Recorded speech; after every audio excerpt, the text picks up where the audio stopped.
All right, so good morning, everybody. Welcome to Berkeley. Welcome to this very special day where we brought for you great luminaries from around the world in the field of cryo-electron microscopy for this symposium, Cryo-EM, the next 50 years. The 50 is very intentional. It's not 40, it's not 60. The 50 is because it's almost exactly 50 years ago, there was a very important paper. Now this is not working. That's great. So let's stay here. Published, Taylor and Glaser. It was a short paper, but it was full of meaning. There was a clear proposal. I'm going to read it literally. There is great potential for the use of electron microscopy to investigate the structures of complex biological objects at high resolution. However, the specimen must be maintained in a hydrated condition within the vacuum of the electron microscope. And they went on to actually demonstrate the feasibility of doing this with frozen hydrated samples using electron diffraction of frozen hydrated catalase crystals. So really, this demonstrated the feasibility of what was going to be the field of cryo-electron microscopy. And they explained the advantages with respect to other methods, liquid chambers for hydrated samples, or something that we still use today, like negative stain. So there were some obvious benefits, but they also clearly stated that radiation damage will be a problem. And they also gave us what was going to be the solution, which is to average statistically noisy images. So another anniversary that is coming up very soon is that of the very first 3D EM Gordon Research Conferences. I just love this picture that I got from Martin. The two chairs of that first ones are here, as well as a number of our speakers. And there's a bunch of other people that are either here in person or watching this online. So I'm going to talk about a certain timeline where I kind of emphasize certain studies or certain papers. I cannot cover all of them. Many of you contributed to this field so much, so please don't feel insulted or anything if I don't mention you. But I'm going to put this in that first GRC in this timeline and remind you that there had been plenty of three-dimensional reconstruction, that the concept had been there for a while, and demonstrated, for example, with this study from Desrosiers and Klug, where they use helical principles of negatively stained tails in a bacteriophage to get a three-dimensional reconstruction. And of course, the proof of principle that frozen hydrated sample could go to high resolution.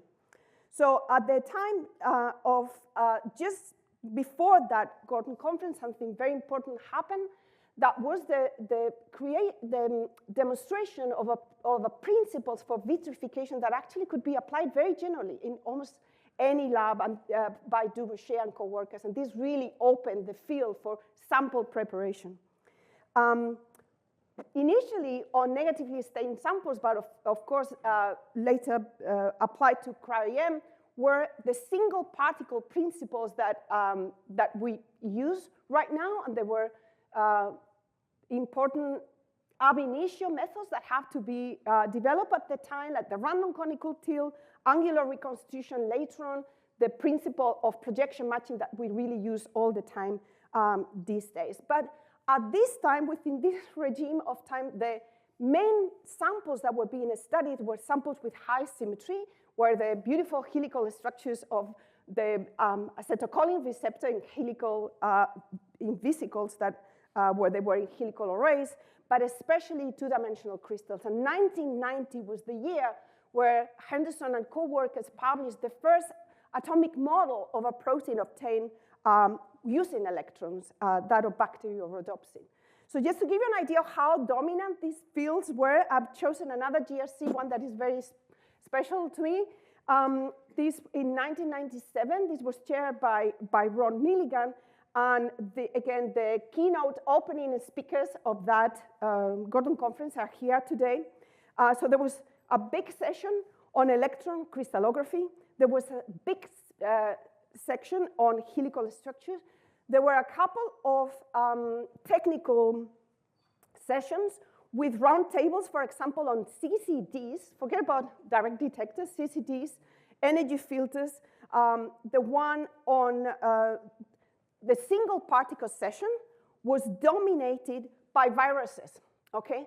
And it was a very special conference because this was the first time that something that was not helical or 2D crystal went to better than 10 angstrom resolution. And this is the resolution at which you start seeing secondary structure, because helices appear as separated sausages.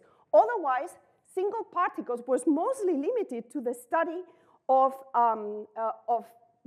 either things very large like the ribosome or things with some symmetry like Cryo-EM. So look at in software, what was being discussed was automation and CTF correction. Again, look at the people that were in those discussions because they're here today also.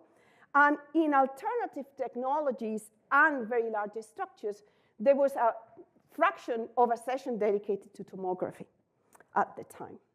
Okay, so we moved, and again, that's the structure of this hepatitis B virus at better than 10 angstrom resolution. It took another 10 years of data collection on film for labs like that of Hongwei or Wachu and others to get now to resolutions that in viruses, so with icosahedral symmetry, they could start tracing ab initio the chain. I just want to mention something that happened. Is a paper that I particularly like, which was Fred Sipworth's demonstration in the case of 2D analysis of the power of maximum likelihood when it came to the robustness against, maybe an incorrect ab initio structure. And this was at a time when there were structures published that were incorrect because of model bias and other problems, and it came from the fact that the signal in our micrographs was very low. What really changed the field completely was the development and commercialization of direct electron detectors, as you probably all know. And one of the first things that happened is that Nico Grigoriev, I think was in a sabbatical with Bridget and Clint at Scripps, used the high signal to noise in these, provided by these detectors, and the fast readout that allowed to obtain, collect in movie mode to actually correct for beam-induced motion and improve the resolution, the quality of those images. So everything was aligning now, and I always remember this paper by Sears where he used those Bayesian methods in his new package at the time, reliant with these new directors to get now structures where he could select the 30,000 best ribosome images and get to near atomic resolution. And from then on, the whole thing exploded. So now there's too many papers to mention. There are a number of them that were happening very quickly, improving resolution, going down in the size of what could be studied. And I think it may have been Werner Kubran that coined this expression, the resolution revolution. It really picked up. So there was this news feature that talked about the revolution will not be crystallized, and it was funny. It says, move over X-ray crystallography. It was funny because the crystallographers simply move on to the Cryo-EM technique. But in any case, this is, there were even graffiti with this idea of the revolution will not be crystallized with this structure of the 3V channel by Yifan Chen, who really opened the field beyond academics and into biotech and pharma that now thought these kind of molecules that have great pharmaceutical potential could be reached by Cryo-EM.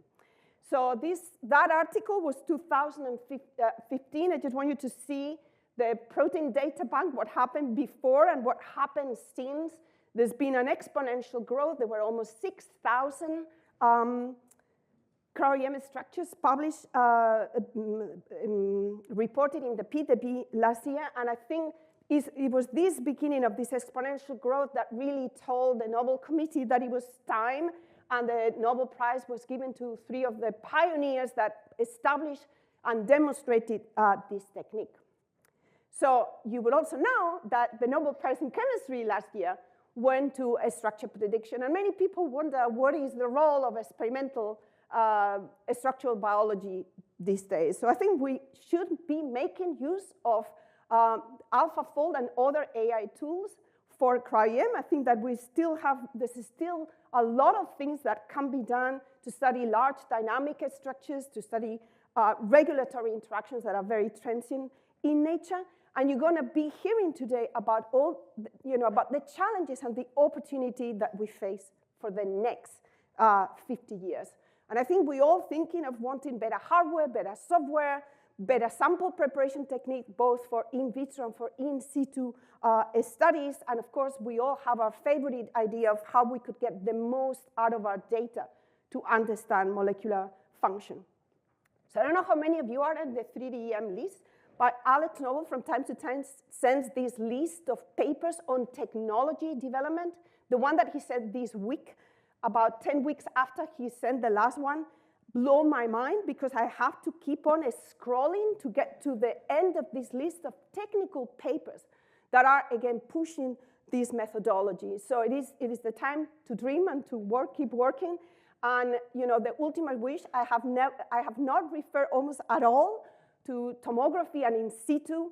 And I think many of us dream to be able to do a structural cell biology, a concept that Baumeister and people from his lab over the years have been really proposing. And the idea is to get to what David Goodsell does with coloring, but being able to annotate all of what we see inside the cell. So this is what hopefully you will be hearing about, and we can be discussing over coffee and lunch break today. We have 4 fantastic sessions, and I hope you enjoyed it. I'm certainly super excited about today and what Cryo-EM will bring.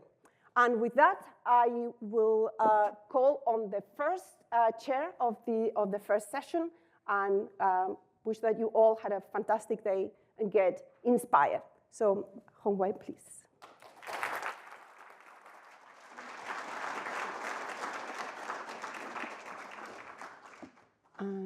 Maybe you can get ready. Ken, you want to?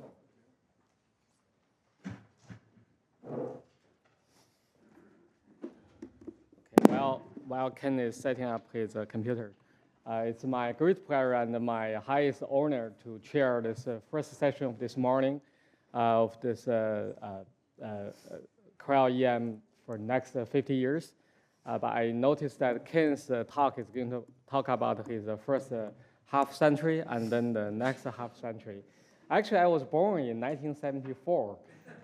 So I'm wondering maybe should we talk about my own first century and what I should do for next century.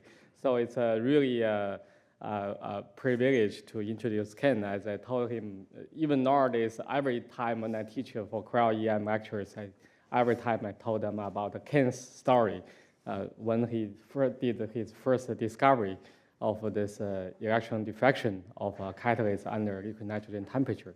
So I'll leave it to Ken to tell us more in detail of the story. Welcome, Ken. Thank you.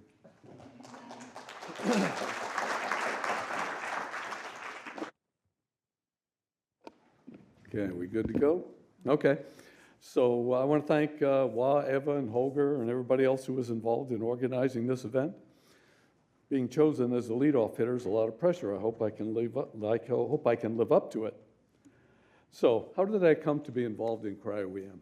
I haven't really told this story before, so I think I hope you find it entertaining. Anyway, I was an undergrad majoring in textile chemistry, and after I did a summer internship with a textile company, I decided textiles is not in my future. So what to do? Well, after I flunked my draft physical, I could continue on. So I only needed a couple of semesters of German to satisfy the language things. So I took those, and so I got a double major in chemistry, and then I went on to take a master's in physical chemistry. My colleagues from Martinsried probably find out remarkable that I've had actually some training in Germany, how bad I am at it right now. So, and during this time, so for the physical chemistry thing, I was doing I first started off as a TA, and after a semester of TAing freshman chemistry, I decided chemistry is not in my future, or teaching is not in my future. So not many people had grants in chemistry departments, but there was a guy who was, for some odd reason, studying the chemistry of antimony 121 using Mossbauer spectroscopy. And that's a fairly esoteric topic. So after I graduated that, I decided that Mossbauer spectroscopy was not in my future either. But what is? You know, so while I was pursuing my master's degree, I went to the departmental seminars. And as a graduate student, you should always go to all the seminars because you never know what will happen. But the department had just hired this crystallographer by the name of John Bordner. He was a small molecule crystallographer. And he invited a protein crystallographer by the name of Richard Dickerson. And he came to the department and he gave a talk on cytochrome C. And I thought, that was absolutely the coolest thing I've ever seen. And so I decided, protein crystallography, that's where my future is. Where do you go? This is 1970. Probably not a half a dozen places in the US where you could study protein crystallography. And I applied to a number of these, but I had a biochemistry prof who insisted that I must go to Berkeley. And I thought, well, hell, a place like Berkeley must have protein crystallography. So UC Berkeley is the place to go.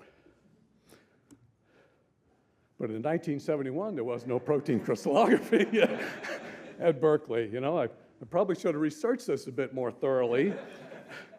But they had in the biophysics program this guy by the name of Robert M. Glaser. He wanted to do protein crystallography with electrons. So after working in his lab for, I don't know, maybe a quarter or something, and I liked the environment. So I said, if this is the closest thing to protein crystallography, I'm in. So Bob's research group in 1971, I don't think any of these people other than me are here, but Bob had 4 of the graduate students at the time, Bing Yap studying how to treat dynamical diffraction, Ivy Kuo studying how to record single electron events with photographic emulsions. Bob valued every elastically scattered electron. He was even going to try to record them on photographic emulsions. We didn't even have cameras back then, you know. And then David Grano, you couldn't, you know, you didn't have GitHub. You could just go out there and get yourself your software. You had to write your own in those days. Wang was studying single atoms, which was the hot topic in electron microscopy at the time. And then somebody had to solve the hydration problem, so I took that one on. So Bob's idea was to freeze a protein crystal without cryoprotectants. If you put cryoprotectants in it, it becomes thick as cold molasses, and you wouldn't be able to get a thin specimen. So I bought into this. I love the naivete of graduate students because they don't know what they can't do. You know, and I was less convinced after I read the literature, but Bob, no, he kept saying it'll work, don't worry about it. He was so confident he went and took a sabbatical in Arizona. Left us all on our own. So the microscope I had to work on was this little thing called a Hitachi 11, or Hitachi 11B. And there's a tiny, let me turn on my little, what is it, my laser pointer, just so I can, is it there? There it is, a little specimen. We load the specimen up here. In any case, it was a top entry system and easy to build a cold stage from it. I got a cold stage from Gareth Thomas for a Hitachi 650, and I made one just like it, but it would fit into this. Made a specimen exchange possibility. Made some specimens. I learned how to make little puddles of ice, and I could even put catalase crystals in these puddles of ice. And as soon as I looked at them, they went, you know, you could not do anything with that. So, and then Bob arranged for us to get a GEM 100B, which was top of the line microscope in those days, and he bought a cold stage capable of sub-nanometer resolution, so I didn't have to build a cold stage for this guy. And interestingly enough, he put a field emission gun on it. Now that was radical in those days, given that most people in biology, 25 angstroms, what the hell you need a field emission gun for? Now you wouldn't buy a microscope without a field emission gun. You were light years ahead of your time. So, but at any rate, so he wanted us to, so we plunge froze protein crystals without cryoprotectants. What did I need to graduate? I needed a diffraction pattern. This is not the one that we published in Science, but this is the one, what I consider my best one. This is a little water ring here. I needed a diffraction pattern, went to near atomic resolution, and bingo, I got one. That's the story that Hongwei was saying. I was in the lab. You would think at a place like Berkeley, on a sunny summer Friday afternoon, that there'd be somebody working in the lab. Yeah, that was me. There was nobody there. So you could see this diffraction pattern on the screen, and I just pulled this up, and she just like the stars came out. I got so excited, I jumped out of my seat, went running to the door. Between me and the door is this big glass door, liquid nitrogen. Go firing out the door in this big cloud of dust. Nobody there. There's nobody anywhere. So at any rate, then I need to get a picture, and this, I think, is my best picture that I got at the time, and I spent a whole year after that. I could not do better than this picture. So, and there's, I think, a reason for that, but I won't go into that. So, so after graduation, I went to the LMB as a postdoc with Hugh Huxley. What I wanted to learn is 3D reconstruction and get into a biological problem. And so I went to Hugh Huxley's lab, learned 3D image reconstruction. First involvement in muscle research, but not much cryo-EM, much to the chagrin. Every time Nigel or Richard would say, why don't you do something on cryo-EM? And I just, no, I don't really want that done. I want to do something else. So if you go to the LMB and they suggest you do something, I suggest you do it. So, and then, but not much, I didn't do much in cryo-EM then. So then I took a faculty appointment at Duke University, insect flight muscle. I did this with the Reedies. I was doing 3D reconstructions of sections. That was pretty novel at the time anyway. And I did some cryo-EM. And then in '95, I moved to Florida State. That was cryo-EM and cryo-ET of viruses. I did 3D imaging of free slam muscle tissue, cryo-EM of lipid monolayer crystals, all kinds of stuff, but I was doing cryo-EM.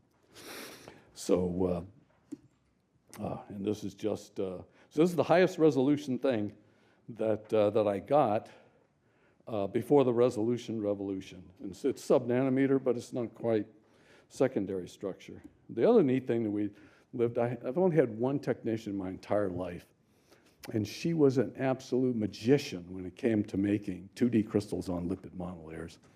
And so I gave her, I got some protein from Kathy Tribus. It was HMM, heavy meromycin fragment, a two-headed fragment of myosin.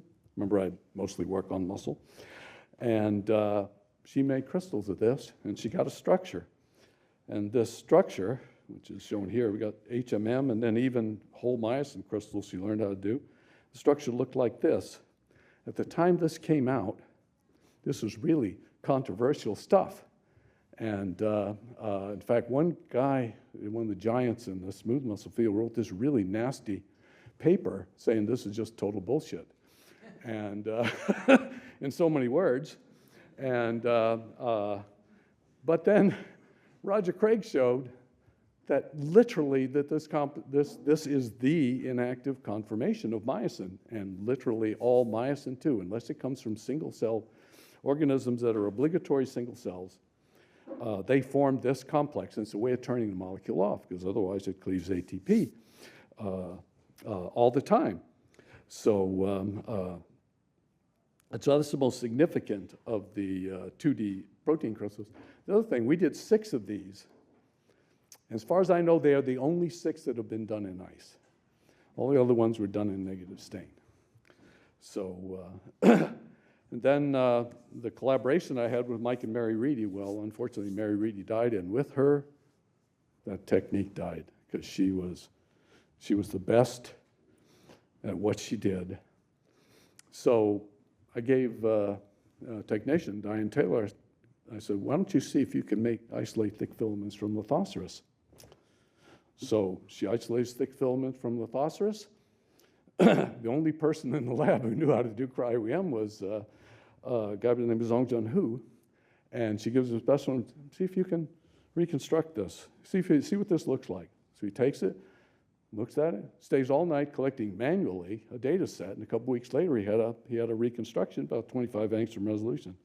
At this time we had a direct electron detector, and he was able to push this to 6 angstrom resolution. This is the first time a myosin filament had been reconstructed, and this answered a lot of questions about how myosin tails, this big long coil. This thing's 1,600 angstroms long.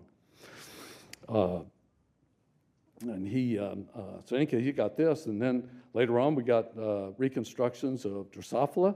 Those also went to, one of those has gone to 4.7 angstroms published. We have another one I'll tell you about in a minute. And then we did one of Bombus. This is a muscle that I've been working on ever since I went to Duke. It's called indirect flight muscle because the muscles that move the wings do not connect to the wings. They connect to the cuticle. And these muscles are capable of really rapid. I mean, they can beat it 200 hertz. I mean, the best you can do is 3. So, but at any rate, just recently in the last year, we've been able to push these reconstructions to sub-3 angstrom resolution. Took me 50 years, but I got there. So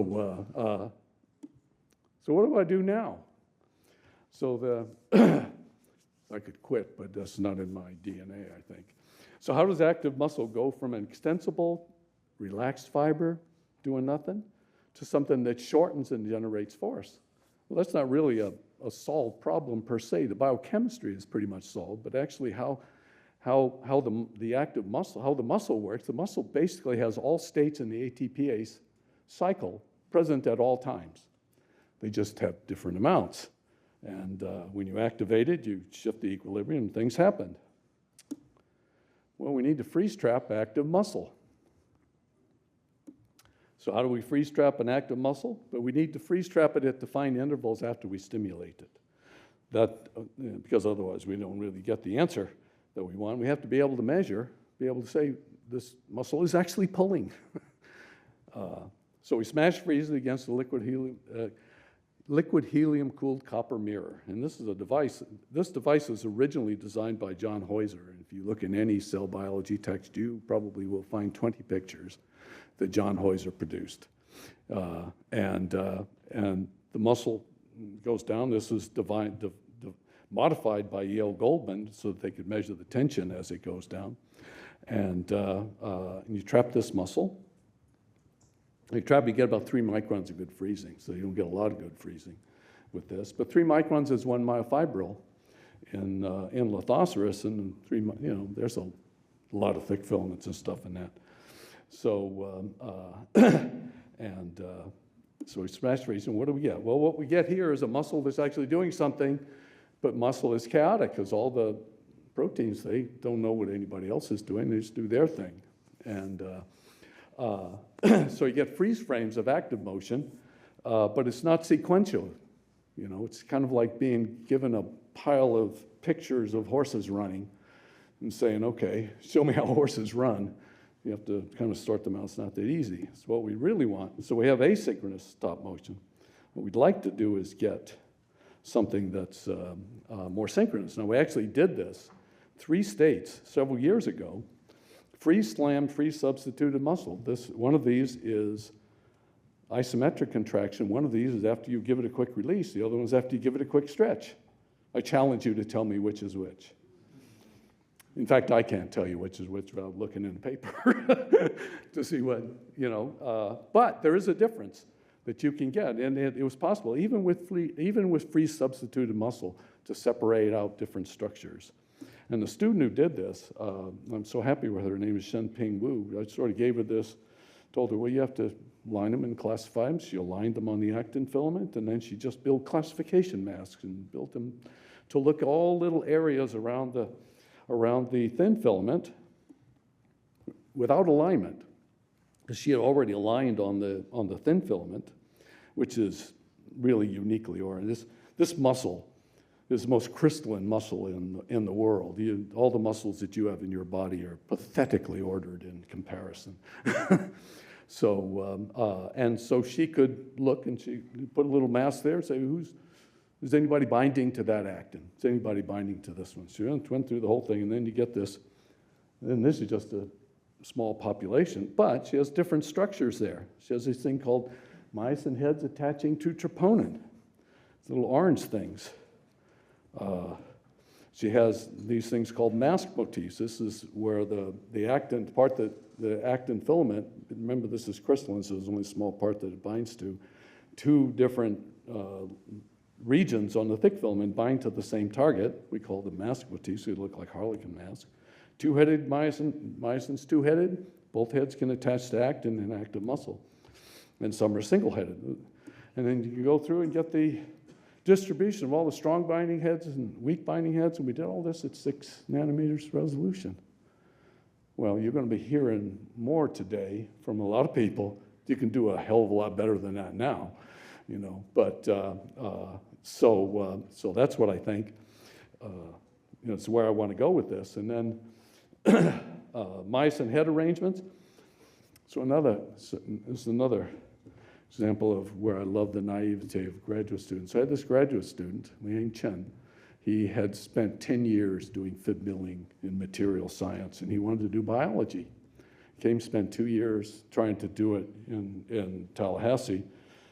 That was hopeless, and then on his own initiative, he contacted Jun Liu, said, can I come up here, can I come up to Yale? And Jun Liu does cryotomography all the time, so he went up there.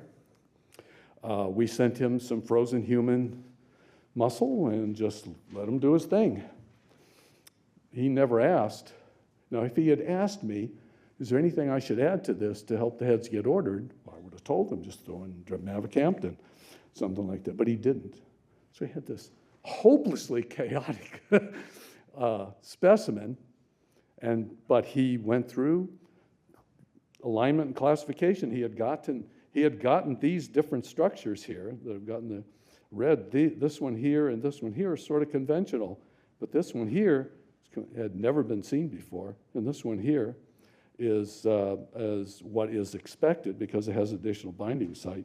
I don't have time to go through the biochemistry of this, but you can see that this is vertebrate muscle. This is not insect muscle. Insect muscle, there's basically one thing, and you hope that didn't come out. FA Cup third round today.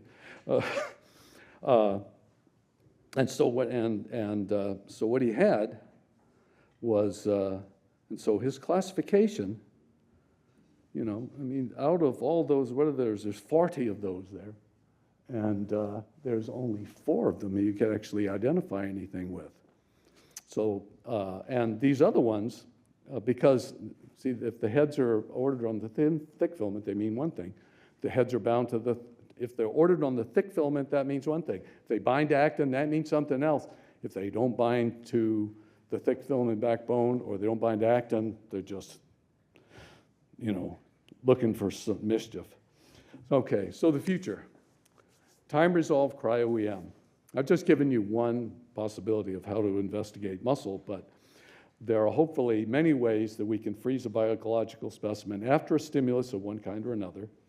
And then, but all biology is a chaotic mix of multiple states whose population changes. That's part of the way the reactions goes. Freeze at specific times, and your task is to separate the different states.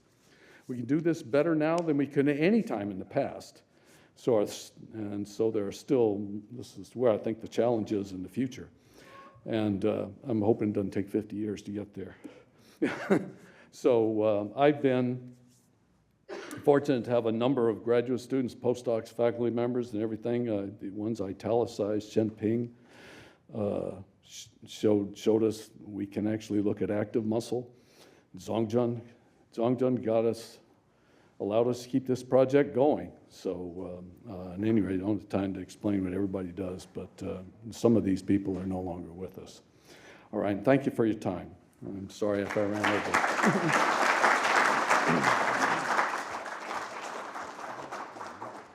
Thank you, Ken. Maybe we can have time for short questions.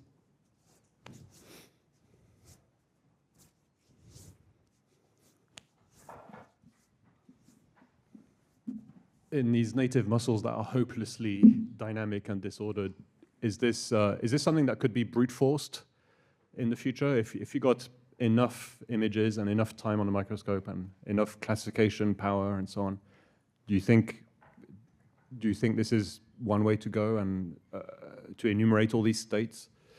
I think, I guess my opinion is if you can get a specimen that you can get data, you can do it at almost any resolution that you want. You just need lots of microscope time.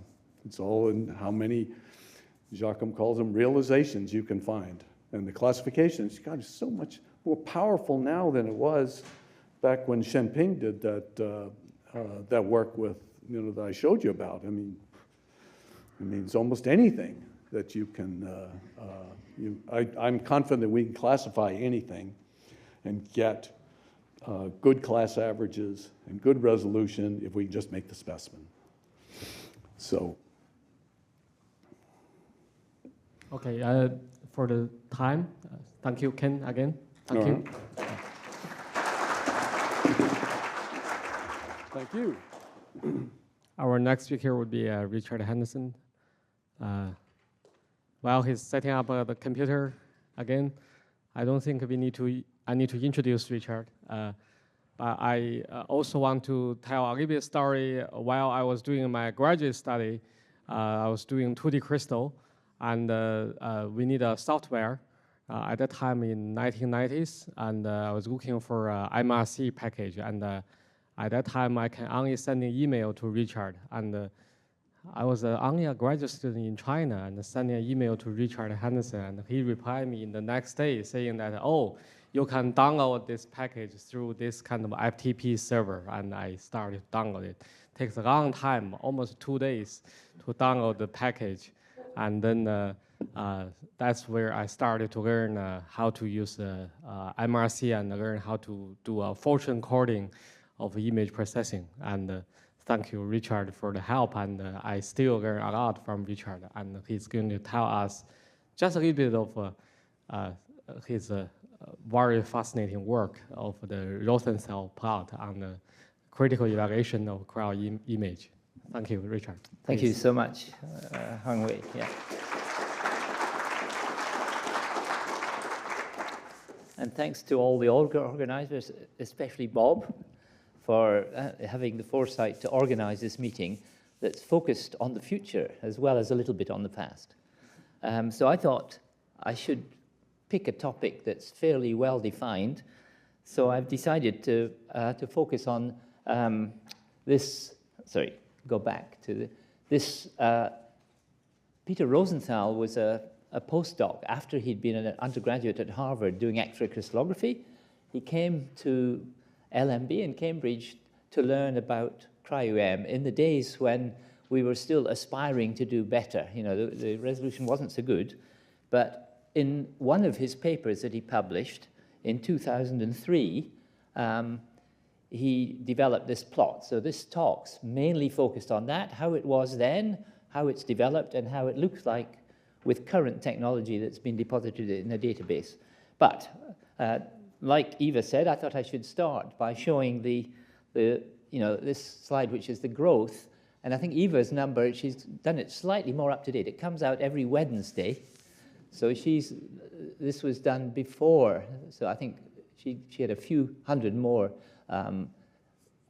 Cryo-EM structures deposited. But you can see that it's still growing here, whereas X-ray has plateaued for about 10 years.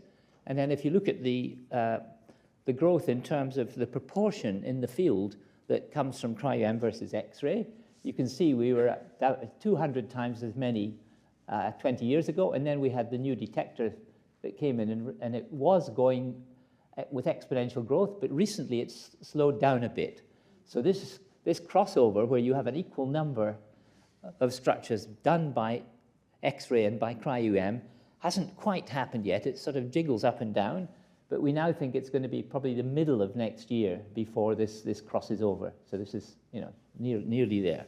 Okay, so then that's just where we are. But if we now jump back 20 years, this is the paper that Peter published in 2003, and it's mainly popular because at the very end there was an appendix that was developed by Tony Crowther that said that if you get a Fourier correlation between the two halves, 0.143 is your resolution. This has proved very popular, and it allowed you to know that your resolution was higher than previously, that you weren't so sure about it.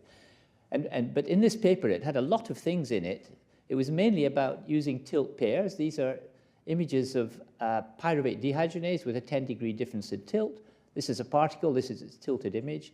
And when you find the orientations and plot them out, the difference, that's the 10-degree change. You can see some of the particles, you haven't got the orientations right, but most of them are good. And then the map that Peter got was here, and then it was sharpened to give you a 8.7 angstrom resolution structure here. So that was the paper, but in it, he also, figure 11, made this plot here. And so that open white circle was the resolution that Peter got with this pyruvate dehydrogenase. We had a theory that said, it should be about that. That was the black dot. And then the B factor, and I'll just show you this in a minute, it's a B factor of 1,000. And Peter, the reason he did this plot, he said, how do we get to higher resolution? Well, you can have more particles.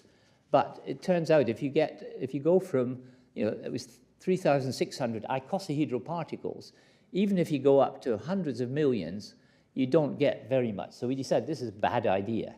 You shouldn't just bang your head against the wall. You need to improve the methodology so that the images are better and you get lower B factors. And you can see in this, Peter's greatest aspiration then was to reach 4 angstrom resolution. Okay, so but that paper was, and it was 20 years ago, so I thought I would show 2 or 3 of the slides. Half of the talks, some slides from Peter's paper, and the other half is how things are now. This is our kind of overview of how single particle EM works. The red line is the theoretical prediction of the average structure factor in different resolution zones of a typical structure. At very low resolution, all the atoms are essentially at 1 point, and that 0.28 is the correction factor for protein versus ice. And then you have a Guinier radius of gyration plot, and then once you get to about 10 or 12 angstrom resolution, essentially all the atoms are random, and you have Wilson statistics, which says the structure factor should be the square root of the number of atoms modulated by the form factor for the diameter of the electron cloud, or the electron potential around each nucleus. So that's what you should expect with a perfect image in a perfect electron microscope. And then there's a certain noise level within the radiation damage limit, and that's roughly indicated by, one image has a noise level here. And you can see the noise is, 1,000, it's much higher in intensity than the signal. So you can't extract these features from the images unless you're at very low resolution when they cross over. And it turned out that resolution is about 20 or 30 angstrom resolutions, which is why you can see the molecules at that low resolution. And so then that was the theory. So here was the actual experiment, Peter's data. This was pyruvate dehydrogenase, real data now, with images on film taken in the year 2003.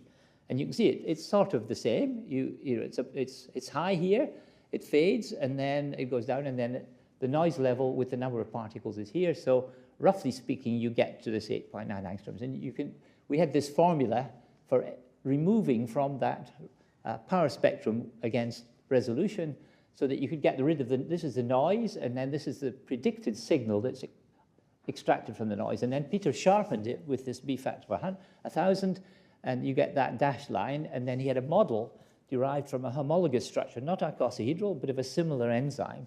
And that's plotted there. And so they agree quite well in the radial power spectrum. And then the proof was this graph which had a Fourier shell correlation of the structure, his Cryo-EM structure, against an atomic model that he made, and then a similar one from the X-ray structure, showing that you have a 50% Fourier shell correlation where the Fourier shell between the two halves is this 0.143. So that was Peter's paper at the time, and so that was his plot, the same one that I showed, and it was based, the calculation was based on assuming that the diffraction power at around 3 angstrom fades at a dose of about 5 electrons. It was just a rough calculation. So we now jump to the present time. So here is now a similar Rosenthal plot with log of the number of particles here against the resolution squared, essentially. And most of these lines, they're roughly straight. And the idea there is if it's straight, that means that you can describe your data fading out as a function of resolution with essentially 1b factor. And this red dot, that's Peter's data from 2003. And this little green rectangle here, that was the dimension of the plot in Peter's figure 11, showing that the aspiration was to reach 4 angstroms. So that was 20 years ago. These three then are the 3 structures that Werner Kuhlbrandt cited in his Resolution Revolution paper in 2014. One of them is Alexei Amunt's, Shor's and Venke's ribosome, Ifan's TRPV1 channel, and then an F420 that was done by Matteo Allegretti in Werner's lab. These are the 3 that he used in his figure to demonstrate that you could do quite well. So then these other plots, so this one is some data taken at 100 kV on a Tundra microscope, Thermo Fisher. So you can see that even at 100 kV, with a microscope you can buy now, you can do better than the ones that were 10 years ago in the Resolution Revolution. This is some human catalase data that isn't published yet, but it's got slightly better resolution and a lower B factor. And then this is an apoferritin data set from Takashi Takanori in Shor's group with nearly 1 angstrom resolution from apoferritin. And then that green dot is a ribosome structure from EMBL at 1.53 angstroms. And so these are the best resolutions that have been done. And then we've extended the theory that had that black dot in Peter's paper, which was at a 3 angstrom point. We've tried to extend it to lower and to higher resolution. And I'll come back to that in a little minute. Anyway, that is a modern state-of-the-art example of this Rosenthal plot. The number of particles that you've got plotted on a natural logarithm scale versus the resolution. Okay, so here's a few more. So we should see if I can do. Yeah, that's another Rosenthal plot with a bit more data in it. And what it shows is that the apoferritin data sets, which would be Holger-Stark's group and Shor's group, they have B factors of about 30 compared to 1,000 in Peter's original work. These are DPS and catalase. They have B factors of about 60, so 30, 60, and these are about 120. And what happens with these are smaller structures than the apoferritin, and then you don't get quite such accurate orientations, and then the B factor that describes the nature of the accuracy of the orientation, and therefore it's feeding through into the power is a bit. So the goal then of the field is to make it better to go up to this higher resolution point. So we then said, well, maybe we're missing something. So let's have a look at all the data done by all the people in all the Cryo-EM field up to date. And so we got together with Ardan Patwardan at the EM database, and he's been behind the EM database since it started in 2001. And these are, this is a raw plot of the resolution against the size of the structure. And this is part of a review that's coming out in Current Opinion of Structural Biology with Chris Russo and Ardan. And this is all the curated data, so it includes errors in the deposition, but Ardan did quite a lot of work and cleaned it up and got rid of things that were wrongly illustrated. He didn't look at every structure, because there's 20,000 of them. He only looked at the ones outside that little rectangle, which is kind of arbitrary. And then you can see that some of the ones that were out here, in reality, they're actually in the middle range. So they were just wrongly annotated in the database. So that's the structure. If you then color code it according to what sort of structures they are, you can see that the very big things, these are icosahedral viruses, and has a certain resolution. That vertical line here, which is in all of them, that's the community's contribution of apoferritin structures. Everyone must have done one, if not 20. And some of them are really good, and they're various resolutions. But it gives you this is a half a megadalton structure. The ribosomes are also in there. They're a little bit bigger than the apoferritin and smaller than the icosahedra. They're the orange structures. Membrane proteins are particularly good for cryo-EM because they're hard to crystallize, and they behave very well because they've got nice detergent in with them, and that's the green ones. And then if you ask, well, what's the smallest structure you can do? A lot of them are nucleic acid structures, and a lot of them involve WAS work. But the resolution's not so high, but the reason that you get structures for such small things is they have nucleic acids. They are more radiation hard, as Bob showed in his 1990 paper comparing valine to adenine, I think. So you get twice as much exposure before the diffraction fades, and they have more contrast because of the nucleic acid instead of the protein. So that's quite an interesting plot. And then what Ardan tried to do, because this review we were saying was, where's the best size that cryo-EM works best? And it turns out it's about half a megadalton, but there's a range. And when you get very small structures, you can't get the orientations accurate enough, can't get the structure. And the very big ones tend to be floppy and flexible. So that was a sort of insight and a beginning to look at the whole of the database. So then then Chris said, well, why don't we have a plot of the sizes of structures you typically get if you do NMR X-ray? And you can see X-ray works very well for medium-sized structures, NMR for small structures, and the EM is particularly good for these big ones, half to 1 megadalton. And actually, as you go down, it gets harder and harder as you go down below 150, 40. So there's space at each end for the power of cryo-EM to be expanded. And so then we asked, well, since we've done these analyses, Ardan, would you be able to do a Rosenthal plot or a log-res plot? And he did this one. So this is now the number of particles in these slightly curated data sets. There's probably some errors in here versus the resolution. And you can see here the yellow ones. These are all the apoferritins here. The red ones are all the icosahedra, which you have more asymmetric units, relatively speaking, compared to other things. But and you can see there is a sort of general slope, and the B factors are 50 to 100, something like that. And then we thought we'd superimpose on this an extended version of the theory that with Peter Rosenthal. And so if you go, this is the 3 angstrom point here. This is sorry, it's 4 angstrom. This is that's the same black dot that was in that original Rosenthal paper, figure 11, and we've extended it to high resolution and to low resolution with some assumptions about what. So, for example, at high resolution, so this is at 3 angstroms here, you're allowed 4.5 electrons per square angstrom dose to fade the diffraction pattern to 1 over E.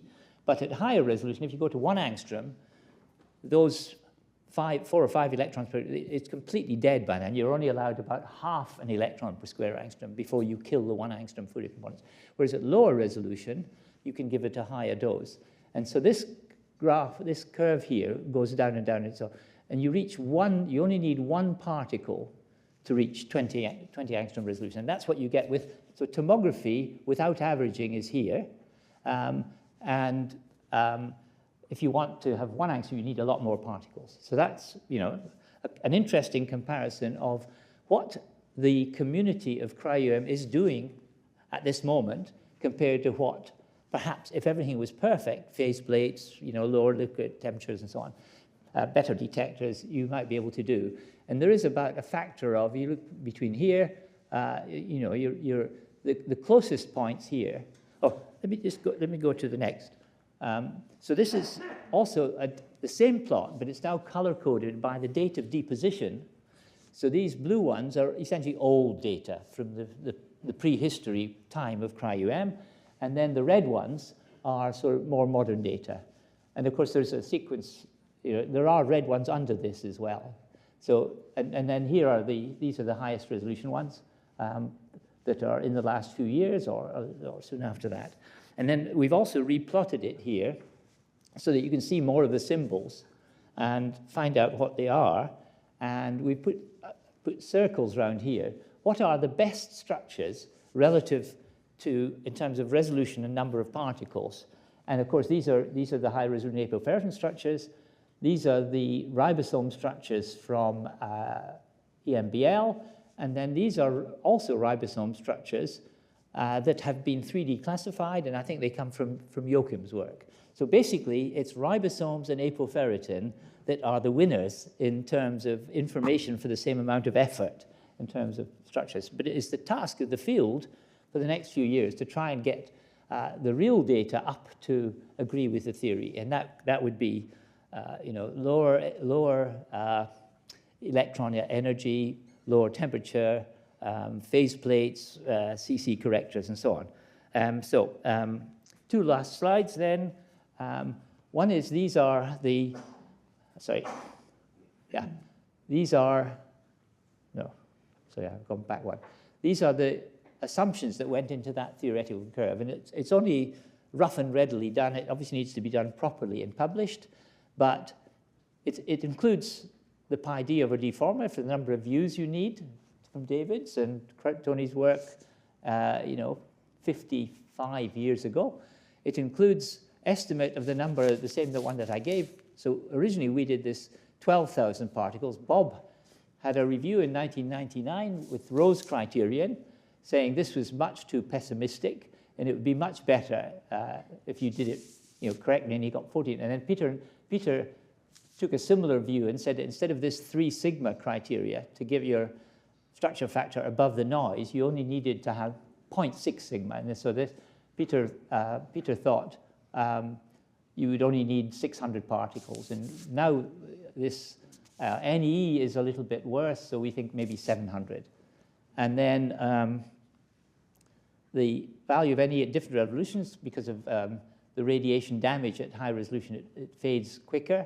And then the form factors fade out as well. And the form factors are really not known still, so they need to be worked out. But here in this calculation, that graph, we took neon rather than carbon, because carbon has to be bonded. And then at low resolution, the Guinea plot came from the Rosenthal paper, where we had the envelope function of the pyruvate dehydrogenase. Okay, so then the next 50 years, which is the title of the meeting, I thought, and you'll get at least, if there are 13 or 14 speakers, you'll get at least 13 or 14 different views. But I think, Bob wanted to have that. So here is my little take on this. See if I get there. So you could call this, it's got a number of things in it. We can call it the 20-20-20 vision. So the idea is that the most important thing is to extend the range of single particle to smaller structures. And you'll have to do this by making improvements to the hardware. So that could be using a lower electron energy, where you have more elastics for the same amount of radiation damage. It could include the phase plate, which should give us a factor of 2 in terms of information content on that plot that we did before. It could include liquid helium rather than liquid nitrogen. That might give you another factor of 1.5 or 2. It could include in CC correctors, although that won't make such a difference if the specimens are very thin. But I think, so my view is this is the most important thing, is to improve the methodology so that the signal-to-noise ratio of the images allows you to do smaller structures. And then once you can do that on one structure, you can try sorting out whether you can find it in a mixture of structures, as in thin sections in real cells, and then somebody else has to figure out how to make thinner slices without distortion or damage. A lot of people are trying to do that at the moment. You then stack them all up, do motif searching to find all these structures that you've sorted out how to do them earlier, and then make your 3D 1,000 slices. You get 20 micrometer cubes or then 20 millimeter cubes. So that is a program of research that will keep people out of mischief for quite a while. But how to accomplish this? So none of these are possible at the moment. So this is, but there's nothing wrong with them. There's nothing that says you can't do it. So therefore, with the ingenuity of the people in the field, it should be done.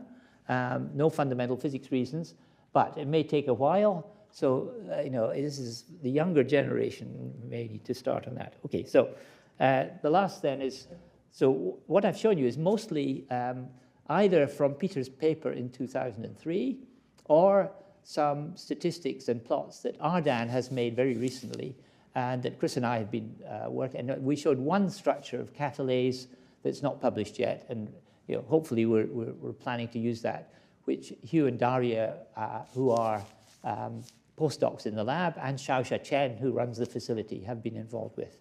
Okay, so then my last slide, I thought, Bob's been to Cambridge many times. I've been to Berkeley many times. And so I looked for photos. I didn't find very many, but I thought this was a nice one. And this is 10, 15 years ago. And then this is the CAM, where the punts, and this is Wazi, who is behind a lot of the detectors since 1990 development, and Karen, and Rachel, and Anne. So, yeah. So thank you very much. Yeah.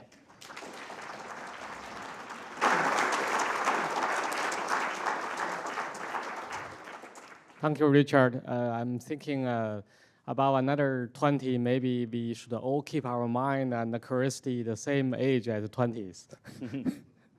So, any question?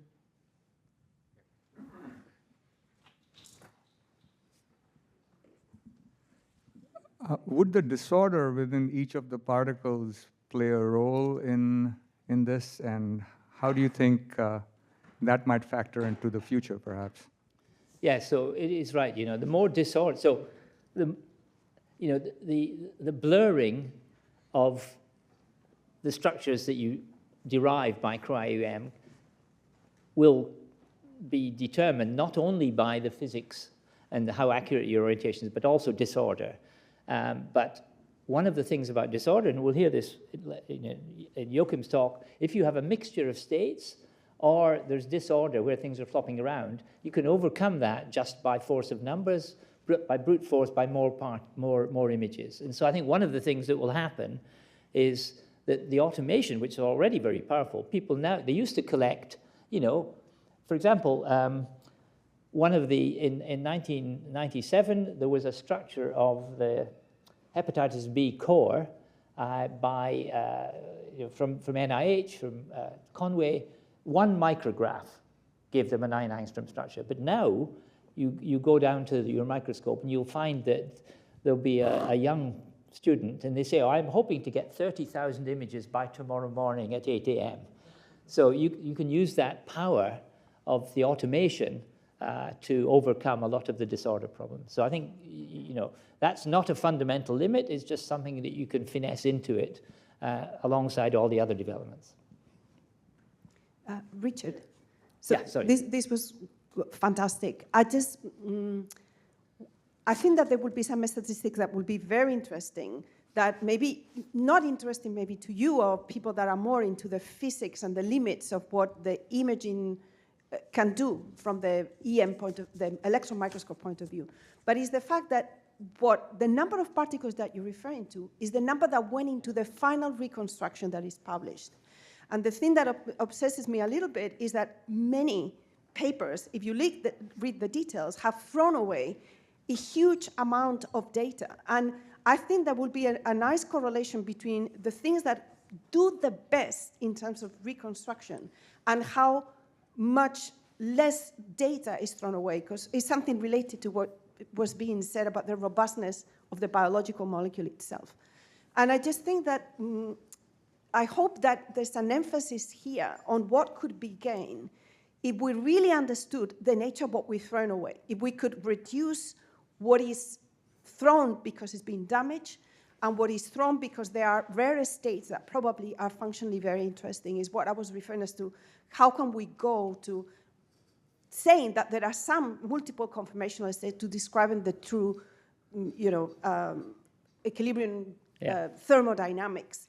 So I just think that there is something else that is hidden in the data that is not yet being plotted, which is how much was thrown away because it was not self-consistent with the programs that we use right now. So I don't know if you have an opinion. Yeah, no. So it is right that in all those plots that are done from data that's deposited, they've been filtered out, and it's the number that went into the final structure.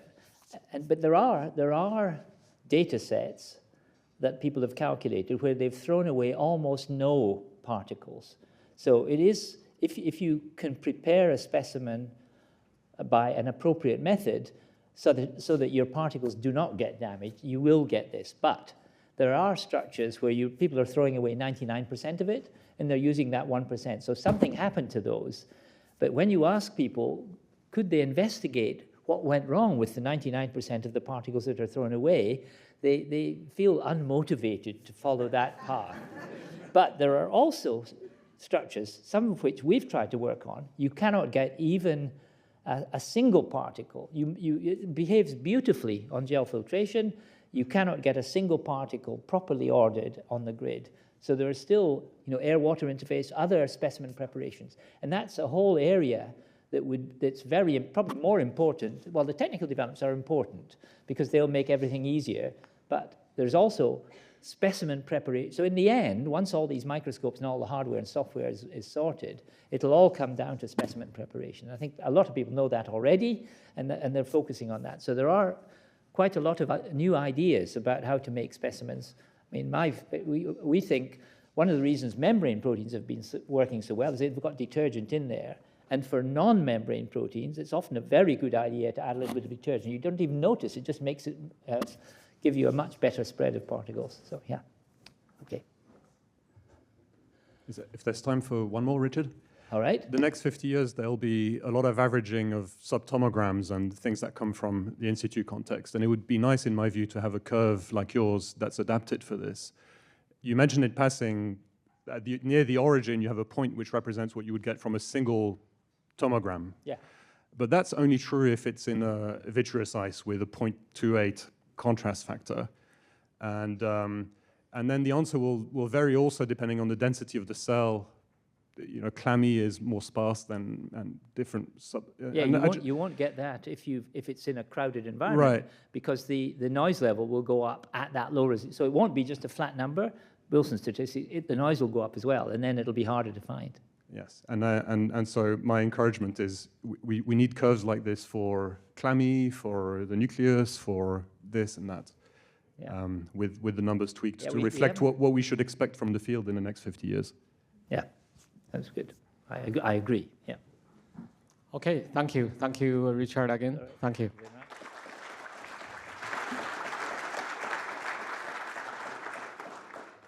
Okay. Our next speaker is Joachim Frank. While Joachim is also setting up his computer, I have another story to tell. Close to the end of my PhD study, about 25 years ago, I started to know about single particle Cryo-EM, and I started to also play around with this software called Spider and Web, and probably many of the young folks here don't know it. So I was looking at beginning I thought that the Spider and Web is something a video game on a computer, and later I figured out actually it's a software invented by Joachim and his group on single particle reconstruction. And I think probably Joachim today will tell us more about how to make the spider move faster and trap the state of it, of the time resolved single particle Cryo-EM. Welcome, Joachim. Thanks.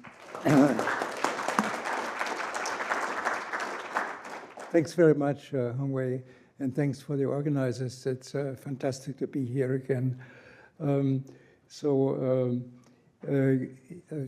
Ken's presentation made me think that I have two overlaps with you. One of them is that as you believe that time resolution is going to be a really big part of the future. The other one is 1971 in Bob Glaser's lab. And I was there in the United States for the first time on the Harkness Fellowship, 1970-72.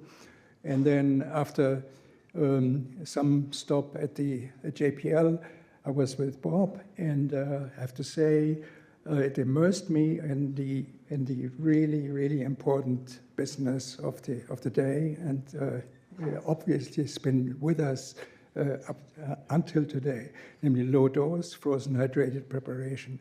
And I had a fantastic time being introduced into the field.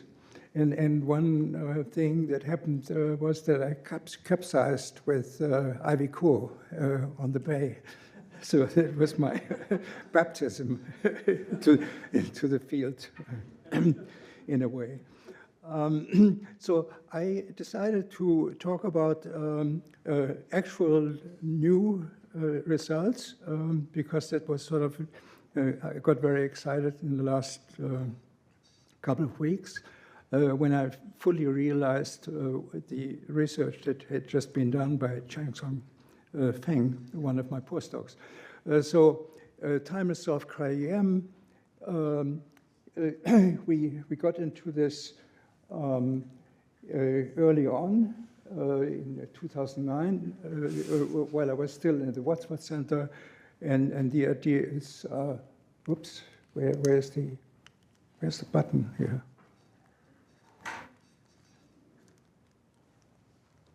Which one is the button? This is the wrong one. Ah, okay. Thank you. Oh, that one. Yeah, okay. So the main idea is we have solution 1, solution 2. They are mixed very fast. And then there's a reaction channel. The reaction channel has different lengths, and that defines the time. And then at the end, with the help of a driving gas, the reaction product is sprayed onto the grid as the grid falls into the cryogen. So the whole idea is to have full control over the reaction and not mix the components on the grid.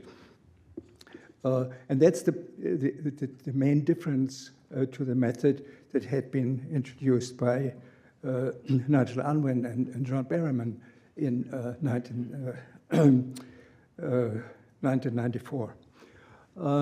So in a nutshell, we have here the traditional grid preparation, and here's the other that we pursue. And just to give you an idea of the times, 0.5 milliseconds, and then here we what we have installed at Columbia is variable between 4 and 1,000 milliseconds. Then the sprayer, the flight times 0.5 millisecond, and we have another 5 millisecond to reach the cryogen. So we have really a limited range here in this whole range of molecular dynamics, but it's a very important range in terms of when you think about molecular machines such as ribosome, RNA polymerase, and so forth. And hopefully it can be stretched into the direction of a sub-millisecond with essentially a different kind of technology of freezing. So this was the apparatus that we set up. We got the blueprints for the chip from the Wadsworth Center, and then this was the original setup. We also used Howard White's apparatus to drive the entire process. And here you can see the arrangement. We have the we have the chip right here, the two inlets, and then here's the tweezer, the grid. The sprayer is right here, and the tweezer is falls down, and the grid sort of goes by the sprayer. So here's the entire setup of the machine, where all the different components and the way they work together are shown. And we now published version 2, which is much more efficient. The big difference is really that we can change the design of the microfluidic chip very fast. We can do it in our own campus, and we don't have to go to the foundry at Cornell. So we use PDMS instead of silicon now to make very quick progress. And here are different kinds of these integrated chips. And they are really modular. So here's the, one side is the mixer, and then the reaction channel, and the sprayer. And here you see the dimension of this. And these are just for different time ranges. It is very difficult to get to make a tunable one, because one can theoretically use different flow rates, but then all kinds of unintended consequences happen. The spray cone becomes different, and things get disorganized. So this is all what we have recently published in Cell. And then we were invited for a bioprotocol article, which is going to come out in a few days.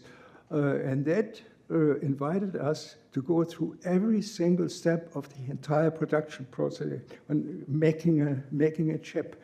And there's an unbelievable number of steps. And just give you the example here. It starts with a list of laboratory supplies. Here it goes to item 32. Here's a figure for the design of the photomask, the process of microsprayer fabrication, process of microsprayer fabrication, testing of the entire setup, and so forth. Okay, so it's pages and pages of an online paper. And in the group, or any group that is sophisticated enough and has access to the right kinds of resources, will be able to reproduce this and reproduce everything from scratch. And here I show you something that we just got together. It's a time-resolved experiment on ribosomal subunit association.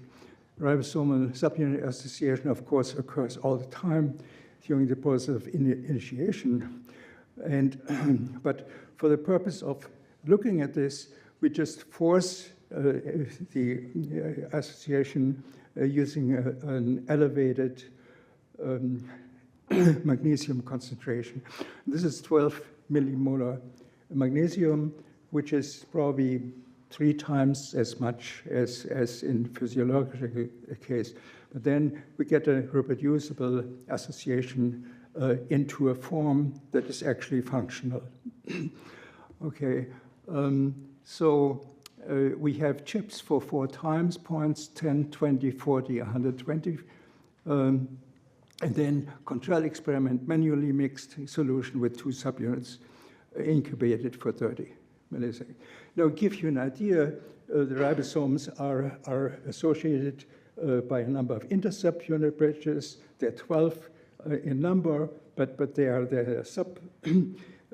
Later, when the resolution became higher, it was discovered that they are sort of sub bridges. So, for instance, bridge 1 exists as 1A, 1B, 1C.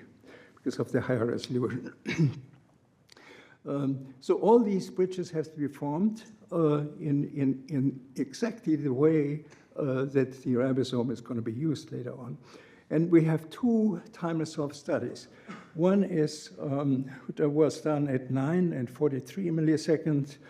That was done in, it was done in 2014. And they got the 24 and 33 angstrom resolution, and they made this claim that initial bridges were formed within 9.4 milliseconds. So this is really have to be taken with a grain of salt.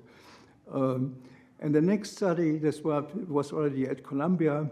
There were time points at 60 and 140 milliseconds that reached 10 angstrom resolution, but it turns out that 60 milliseconds already is too far advanced, and the ribosome is already formed, and the only difference that was discovered was the change between rotated and unrotated, the mixture between rotated and unrotated. So it was concluded that only a certain portion, a large portion is formed in a rotated state and becomes unrotated, or the other way around. I can't remember now. So here, our study got the 3 angstrom resolution, and we get this yellow bar. This is an intermediate, and it turns out that there's a change between this and the final state by only a 3-degree rotation around the vertical axis of the small subunit. I'm focusing on the results that I have right here, the 10 millisecond, and this here is the sort of thing that we are expecting that it takes place. The intermediate would go down, the 50S would go down, and at the same time, the 70S, fully formed 70S, would go up. Okay, so that's the normal expectation. Now let's first analyze what we have here. The resolution 3.3, and we can postulate 2 steps, from an unbound 30S to the intermediate 30S of the 70S, and the step 2 is from the intermediate 70S to the final 70S. And step 1, you can see in the following. If we dock the unbound 30S in its unbound structure, if we dock simply into its position to the 50S, then we see that the head will not form a contact with the 70S. So there has to be some kind of a change in the orientation. And then the other one is there is a rotation required of the entire 30S. So these rotations can now be analyzed in exact detail with a method that we had introduced years ago. And so the normal idea now is the following. There is a bridge that is formed between the head of the small subunit and the central protuberance of the large subunit.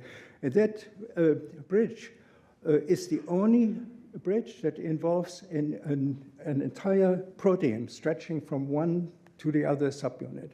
And it's a large subunit protein which essentially sort of hangs over and then latches itself on to the small subunit. So it's reasonable to propose that that's the first thing that's going to happen. It brings the two together. And this bridge 1B, the so-called, is seen in the intermediate as well as in the control. And here is the computed model. So the L31 has a stretch that just allows a lot of dangling between the two subunits. And it's clear from the literature it contributes to the ribosome subunit association and translation. And when you cleave something off, then all of a sudden it doesn't work. And here are all kinds of facts that show the significance of the L31 protein. And then on the other side, now we're talking about the other side of the small subunit and ribosomal subunit. On the control map, there is a bridge formed, which is called B7b, between L9 and S6. And that's produced by electrostatic attraction. We see that that bridge is not formed on the intermediate map, but it already brings the two together. So the idea is simply that we have a first attraction there, and then and that persists for a certain time in the intermediate until this is completely attached.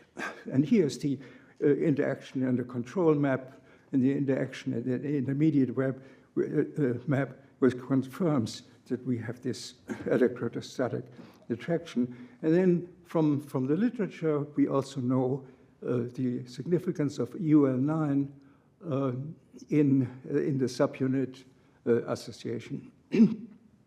So here is that was simply the idea that I had on how this whole process works. They have the postulated first latch stage, formation of bridge B1b, and then comes the intermediate state that brings UL6 and UL9 at least in recognizable distance, and then we have the final clutch right here. So that brings the entire thing together. So we thought we have solved everything, okay? And I didn't tell you that I made up the subsequent step here. What we actually had is this here, okay? So there's a very big question mark because the number of 50s goes down, the number of 70s goes up, and there's no intermediate state. There's nothing in between. So how can that happen? You know, it's completely impossible. I thought, you know, this is get back to scratch, do all the classification again. This cannot be in our world, okay? And then it dawned on me, well, this simply says that we have two processes, and they are independent of each other, and one is fast and one is slow. So let's look at the slow one. Is there any evidence for the slow one? Okay, there is evidence. We look through 2D classes, and there are 2D classes in which the B1, in which the B1 is formed, but the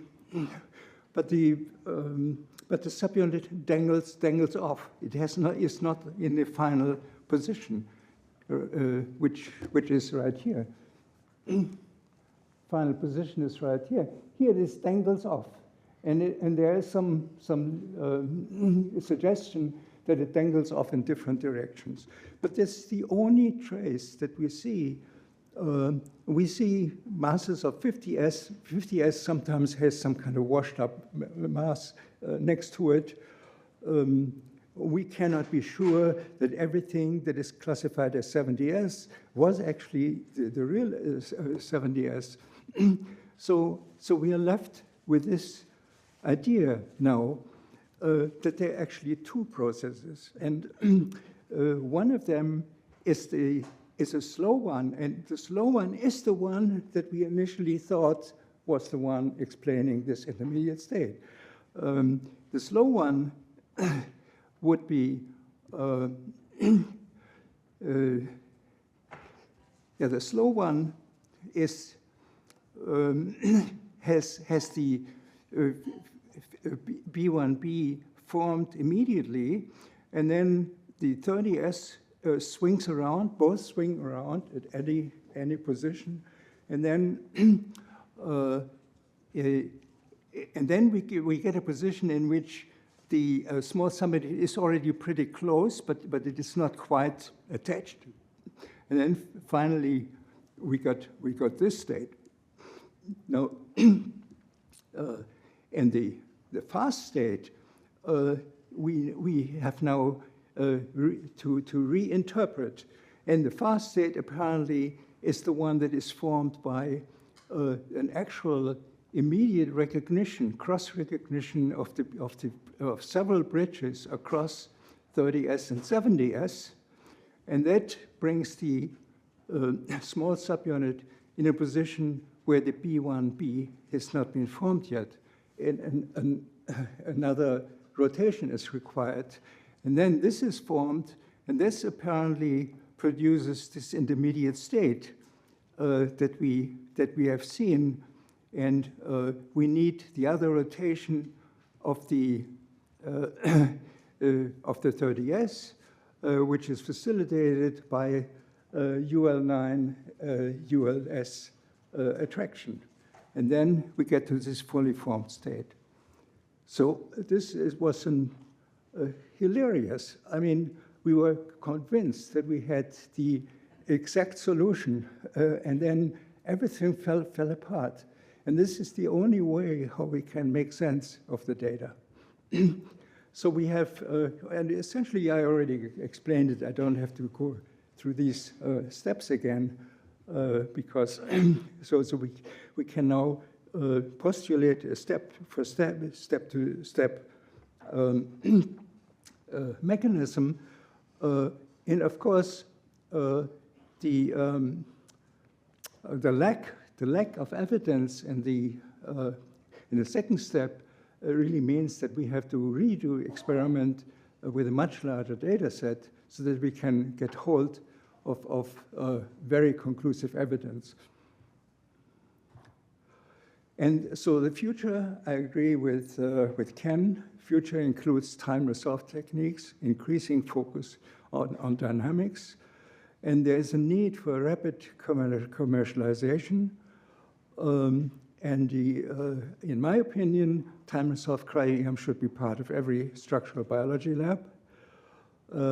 And we only hope that there's going to be a fast development toward sub-millisecond techniques to include ion channels and GPCRs. And this is not my current crew. These are all the people that over the time have worked on the methodology or in biological collaboration. Thank you very much.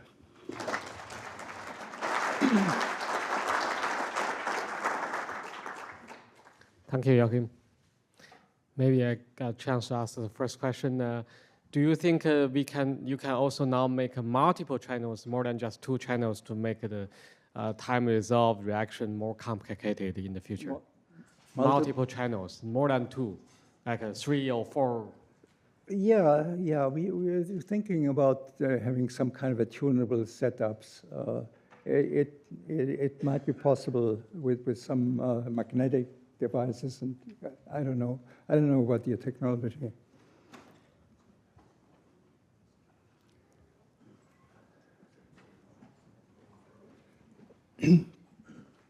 So I was interested in these 2 fast and slow methods, but if the fast method is there, shouldn't that account for the largest number? I'm sorry, I couldn't hear. Yeah, can you, David? Yeah. So I was interested in the numbers for these fast and slow processes. Shouldn't the fast process mean that you have a large number of completed particles before you even get to the slow method? And that would show up in the numbers, but you showed this very nice increase of 70. So I'm a little bit puzzled about how those numbers would work out if the fast method really is fast? Yeah,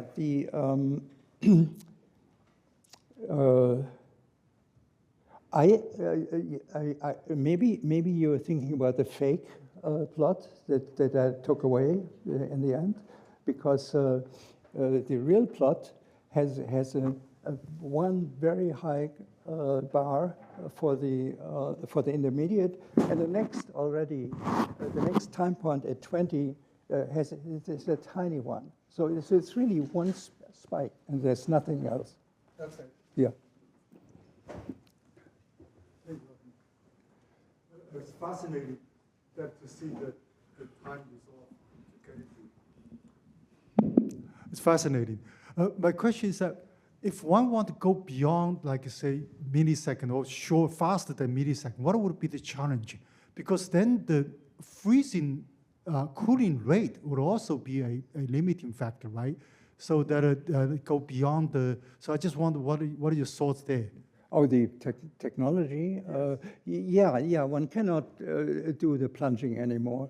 One has to apply the cryogen directly by a jet to the grid. And one of my collaborators at the engineering department is working on this. He got an NIH grant for this to bring the whole thing into the sub-millisecond range. So do the two subunits, aren't they colliding more or less in random orientations? Or is there a force, electrostatic or something, that sort of guides them to come together in a particular orientation? I don't know how far that force extends, but the inter-subunit bridges, if you look at them opened up, then many of them really involve opposite charges. So it could be that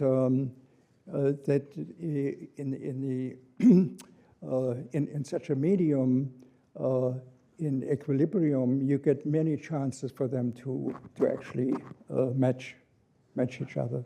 So presumably you'd have class averages or something with them in almost every orientation, but maybe not equal, in varying populations. Do they pop out of your class averages or something? Which ones? No. Well, I mean, if they come together in different orientations, you showed two productive ones. Yeah. There must be many. Well, the other ones we don't see because there are too many different ones. So we could only get hold of those by a very large increase of data collection. But you could align them based on the individual. Could you align them based on the small subunit, the large subunit, and